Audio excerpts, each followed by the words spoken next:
É possível mensurar qual pecado é mais gravoso? Do ponto de vista da lei, não há qualquer distinção entre pecados se esse ou aquele é mais ou é menos grave. O irmão Tiago deixa claro que se alguém tropeça em um único quesito da lei, torna-se transgressor de toda a lei. Porque qualquer que guardar toda a lei, e tropeçar em um só ponto, tornou-se culpado de todos. Porque aquele que disse, não cometerás adultério, também disse, não matarás. Se tu, pois, não cometeres adultério, mas matares, estás feito transgressor da lei. Tiago 2, 10, 11. Na lei não havia ordenança mais grave ou menos grave. Um só tropeço em qualquer ponto da lei tornava o transgressor culpado de todos os quesitos da lei.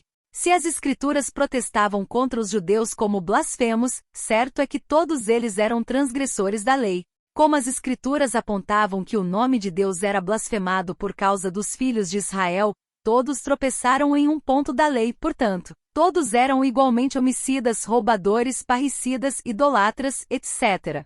Tu, pois, que ensinas a outro, não te ensinas a ti mesmo? Tu, que pregas que não se deve furtar, furtas. Tu, que dizes que não se deve adulterar, adulteras. Tu, que abominas os ídolos, cometes sacrilégio. Tu, que te glórias na lei, desonras a Deus pela transgressão da lei. Porque, como está escrito, o nome de Deus é blasfemado entre os gentios por causa de vós. Porque a circuncisão é, na verdade, proveitosa se tu guardares a lei, mas se tu és transgressor da lei, a tua circuncisão se torna em incircuncisão. Romanos 2, 2.21 e 25. E agora, que tenho eu que fazer aqui, diz o Senhor, pois o meu povo foi tomado sem nenhuma razão. Os que dominam sobre ele dão uivos, diz o Senhor, e o meu nome é blasfemado incessantemente o dia todo. Isaías 52, 5. Como o povo de Israel era transgressor, ou seja, não era constituído de pessoas justas, foi dada a lei com o objetivo específico de evidenciar que os filhos de Israel eram transgressores. Sabendo isto, que a lei não é feita para o justo, mas para os injustos e obstinados, para os ímpios e pecadores, para os profanos e religiosos, para os parricidas e matricidas, para os homicidas, para os devassos, para os sodomitas, para os roubadores de homens, para os mentirosos, para os perjuros, e para o que for contrário à sã doutrina, 1 Timóteo 1, 9 e 10. Logo, para que é a lei? Foi ordenada por causa das transgressões até que viesse a posteridade a quem a promessa tinha sido feita, e foi posta pelos anjos na mão de um medianeiro. Gálatas 3 horas e 19 minutos. Em outras palavras, o apóstolo Paulo destacou que a lei foi feita especificamente para os judeus, de modo a evidenciar que por eles não conseguirem cumprir todos os quesitos da lei, visto que sempre tropeçavam em um quesito. Isso significa que todos os judeus eram injustos, obstinados, ímpios, pecadores, profanos e religiosos, etc. Abraão foi justificado por Deus porque cumpriu todos os mandamentos de Deus. Como foi possível a Abraão cumprir os mandamentos, os preceitos, os estatutos e as leis divinas? Crendo na palavra de Deus. Ao crer na promessa do descendente, Abraão obedeceu à voz de Deus. Porquanto Abraão obedeceu à minha voz, e guardou o meu mandado, os meus preceitos, os meus estatutos e as minhas leis. Gênesis 26, 5. A lei veio muito tempo depois somente para indicar que os filhos de Israel não eram filhos de Deus, ou seja, que não eram filhos de Abraão. Corromperam-se contra ele, não são seus filhos, mas a sua mancha, geração perversa e distorcida é. Deuteronômio 32, 5. Se os filhos de Israel quisessem ser filhos de Abraão, teriam que ter a mesma fé que Abraão, crer na promessa do descendente que é Cristo, e essa fé na promessa lhes seria imputada por justiça. Entretanto, os filhos de Jacó preferiram confiar em si mesmos, fazendo da carne de Abraão a sua força a salvação, e apartaram-se de Deus. Assim diz o Senhor: maldito o homem que confia no homem, e faz da carne o seu braço, e aparta o seu coração do Senhor. Jeremias 17 horas e 5 minutos. Que ação é mais grave diante de Deus, um homicídio ou oferecer sacrifício? Diante de Deus não há diferença. Quem mata um boi é como que tira a vida a um homem. Quem sacrifica um cordeiro é como que degola um cão. Quem oferece uma oblação é como que oferece sangue de porco. Quem queima incenso em memorial é como que bendiz a um ídolo. Também estes escolhem os seus próprios caminhos, e a sua alma se deleita nas suas abominações. Isaías 66, 3. Porque quem oferece sacrifício oferecendo um boi é como quem pratica um homicídio.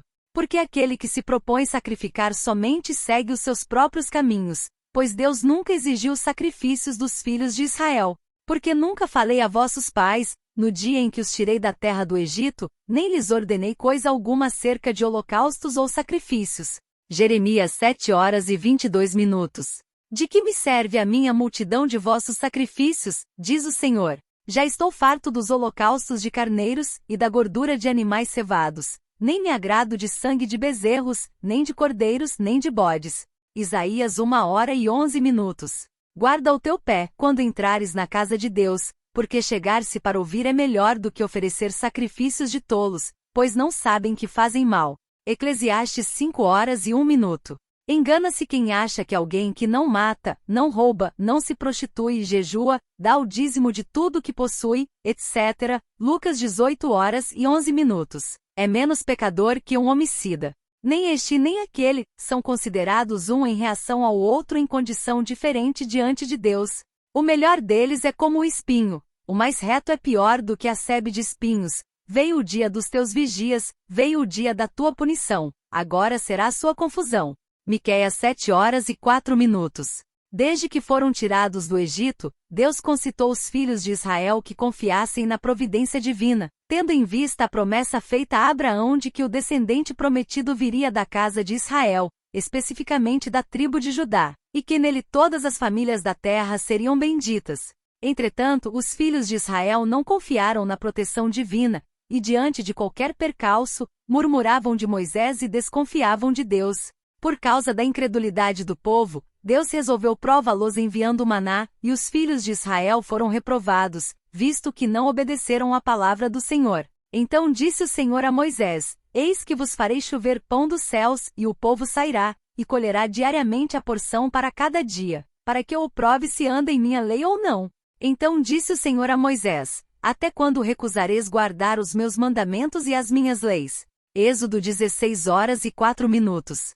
Como não obedeceram à palavra de Deus anunciada por intermédio de Moisés acerca do maná, Deus novamente concita o povo a obedece-lo, só que dessa vez, todos ouviriam a voz de Deus quando ele falasse com Moisés.